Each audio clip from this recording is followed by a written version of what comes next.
Today, we're digging into a 60-footer that blends sailboat serenity with motor yacht convenience. We're talking about the Omikron OT60, designed by Juan K Studios and with styling by Lorenzo Argento.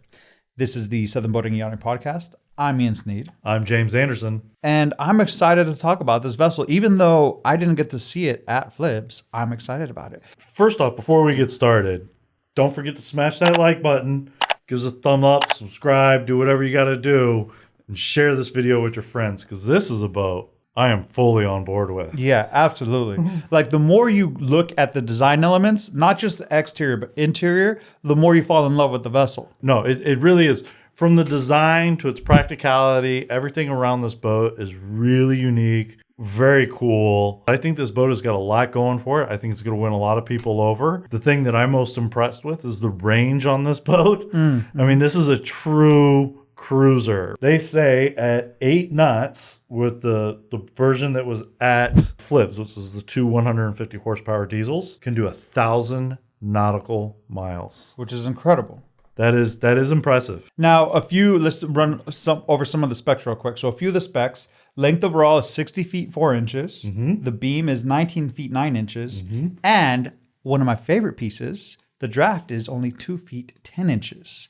And with that shallow draft, that opens up a lot of waterways for people, right? Yeah, especially down here, right? Getting into the Bahamas, you're going to be able to go to a lot of places that some other boats don't, especially other long-range cruisers that have a much deeper draft. So that's pretty exciting. And also, we just talked about the Great Loop and how you want to have a shallow draft for that one, right? Yeah. And this is definitely within the optimized range for that. Yeah, so for Great Loop aspect-wise, you can actually take some of the side rivers and go do little ventures, really expanding what you're going to see on the Great Loop, which is really neat. It also has a very low clearance, too, so you wouldn't have any bridge trouble as well, which is another great aspect to it. And you mentioned earlier that the model that you saw at Flibs was the twin 150 horsepower. Correct. Right. They also have an option for a twin 250 horsepower. Correct. Do you know what the speed is on those? Because I didn't get that down. No, I do not just yet, but I do know that boat's probably going to debut here towards next year. Oh, sweet. So it's right around the corner. It's right around the corner. So if you like what we're talking about with the Omikron OT60, make sure that you follow us, because as soon as we get more information on that, we're going to come at you with it. In prepping for this, watching a bunch of videos of this, I keep going back for more, because it seems like there's always something that pops out in every little single video, and I go, oh, I didn't see that before. That's pretty cool. I mean, all the way down to the docking station that's hidden in the cockpit, right? As it pops up out of nowhere, pretty much. Everything is very sensible, very thought after when they designed this boat.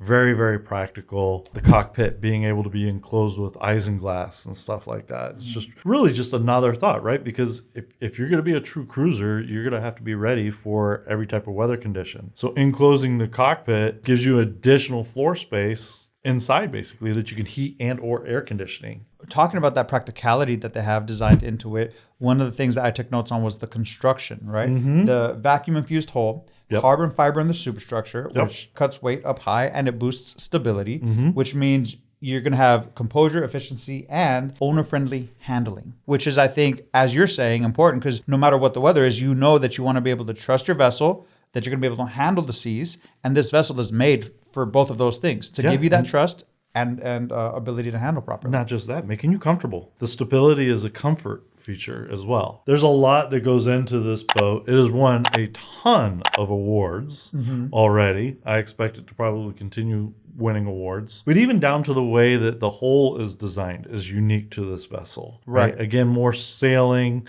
than powerboat, but it's also re-engineered to make it friendly to be a powerboat. So one of the things that I was watching and learning is when they were talking about who this boat might actually pertain to, and it could be somebody looking for a trawler that wants a couple of different things, or it could, the trawler doesn't really offer them, or it could be somebody that's going from a sailboat and said, listen, I'm done sailing. It's a little bit of work. I'd rather be a powerboat person now and enjoy my cruising and get there in half the time. There's a lot in this boat that'll pertain to a bunch of different crowds, and it's very exciting. When you go inside this boat too, I think the amount of window space that you see in this is 360 degrees, and moving from the salon into the cockpit, the way that the doors work, the windows work, you have a central door that's actually a twin door. So it opens up like that, right? And you can walk clean in and out. The door's not on one side more so than the other side because they're literally just smaller doors, right? So they fit perfectly within the sides of the cabinets that are there, the storage space. And then also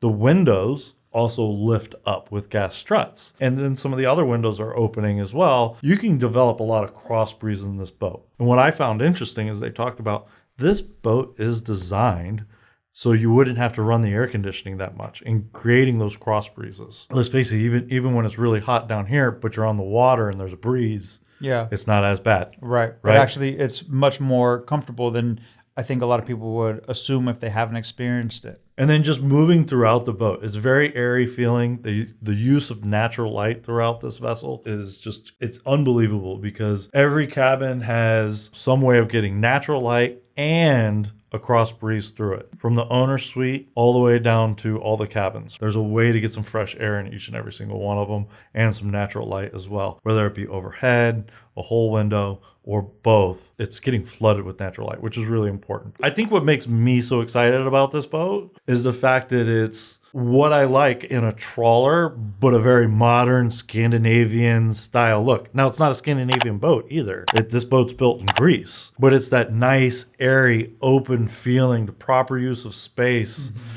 just everything about it is really very well thought after. One thing that I took a note on when we were talking about who it's for, I had those notes also, but I had one more. It's for the boat owner that's evolving as an owner. So maybe they only used to do like weekend cruises, but now they want to do something a little more long-term. A little more adventurous. Yeah. They want to do multi-day passages versus just like a weekend thing. Were you thinking the same thing? Yeah, no, it's exactly that. I mean, it's for the guy that's developing as a yachtsman, right?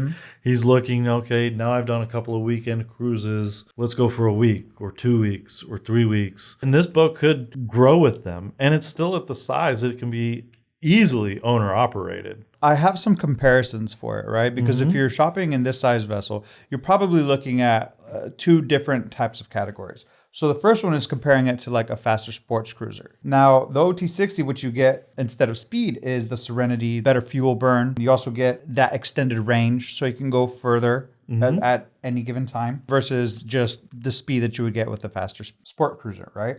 Now, if you're comparing it to a classic trawler, you're getting a more contemporary design, which is what you were just talking about. Exactly right. That Scandinavian touch to it, that the way you were talking about the windows and getting the cross breeze, like all of those design elements. Very European in nature. Very European in nature. Yeah, so you're getting a lot of that contemporary design. You're also getting the brighter interiors and the lower draft for thin water cruising. So those are some benefits that you're getting in that when you're comparing it to say, trawlers also. It's kind of like its own little wedge within the two. And let me add to it. There could be a third party that likes this boat. Who's that? Those that are eco-conscious. Oh, yeah. That right? makes sense. Because you can order this with larger batteries, solar power, and a hybrid propulsion. Adding that to the mix, I mean, this boat is really going to be a lot more than what most people are expecting. Now, the one that flips, was it the 3 cabin or the 4 cabin? I think it was the 3 cabin. That's one thing I like about this is that you have the options of having a 3 or 4 cabin, all with ensuite heads. So then you can decide, is this more of a family boat? Is this more entertaining? Am I going to be taking friends out on the water? So you can add that element of customization to